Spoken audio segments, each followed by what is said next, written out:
Hi guys, welcome back to the channel. Today we're going to be taking a look at the Akko TAC75 HE. This is Akko's newest Hall Effect gaming keyboard. We're going to be going over key specs and testing it out to see how it performs. This was sent out for review, but as always these are my complete and honest opinions. The TAC75 HE comes in a couple different variants, ranging in price from $60 all the way up to $85. You are able to get this in two different color options as well as two different collab options. The one I have here is going to be the King's Avatar collab. This is a pretty popular anime in China. I have never personally seen it, but I did like the colorway and the accent keycaps. You are also able to choose between two different switch options. You can select the Akko Astro AIM magnetic switches or Astro Link switches.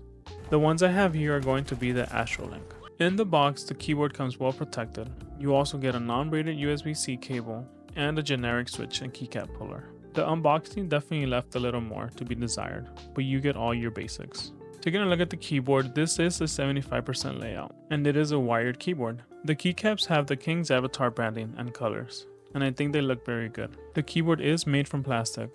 I would have liked to see aluminum, but it's not a huge deal breaker for a budget board. The back of the board features a centered USB hub, but it is a bit hard to reach. They made it this way so that you're able to move the cable and reroute it to whichever side you want. All you have to do is connect your USB-C and then route it through one of these channels, and it comes out the side if you like.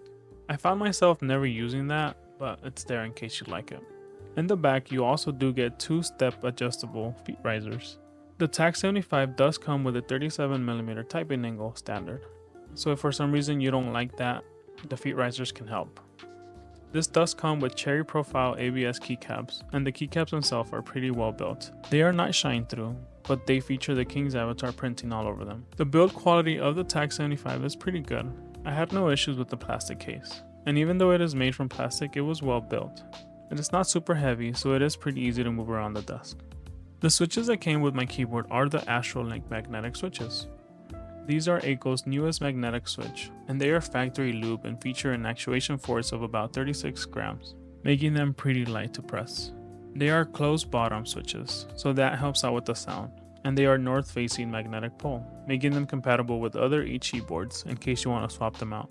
Let's do a quick sound test.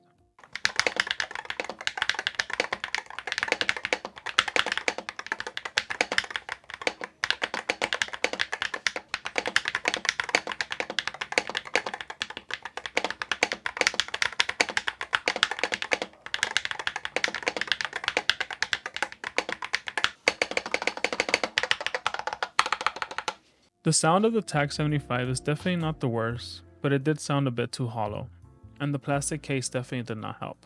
I feel like the Astro Link switches would definitely sound better in a different case with some tape mods or adding foam to the case, but that's just something to keep in mind in case you want to switch them out. The TAC75 HE does not come with web-based software, so you do have to download a driver to your computer.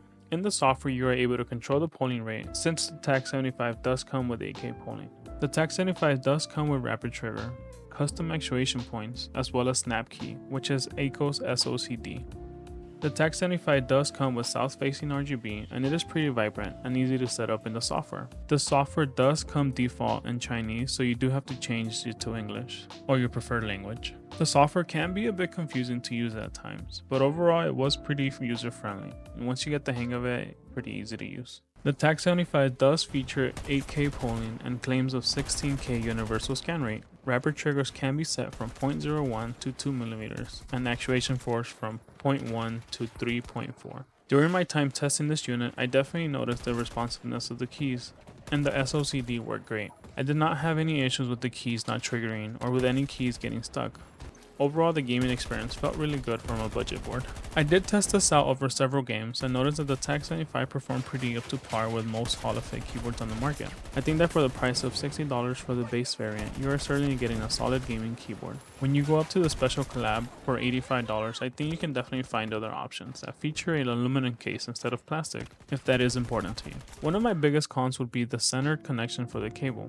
I felt like it was a little too far back in the key, and also noticed it was a little loose, so I would have to jam my cable in there hard or else the key would not work completely. Other than that one con, I definitely think that for the base price of $65, the TAC75 HE is worth it and a solid budget keyboard. You get a keyboard that performs up to par with other keyboards on the market. The Astral Link switches are certainly some of my new favorite switches, and will be used in other keyboards. They perform really good and sounded decent. They will definitely sound better in other boards. If you have any questions, write them down in the comment section below. If you would like to pick one up, I'll have a link down below. Thank you all for watching, and I will see you on the next one.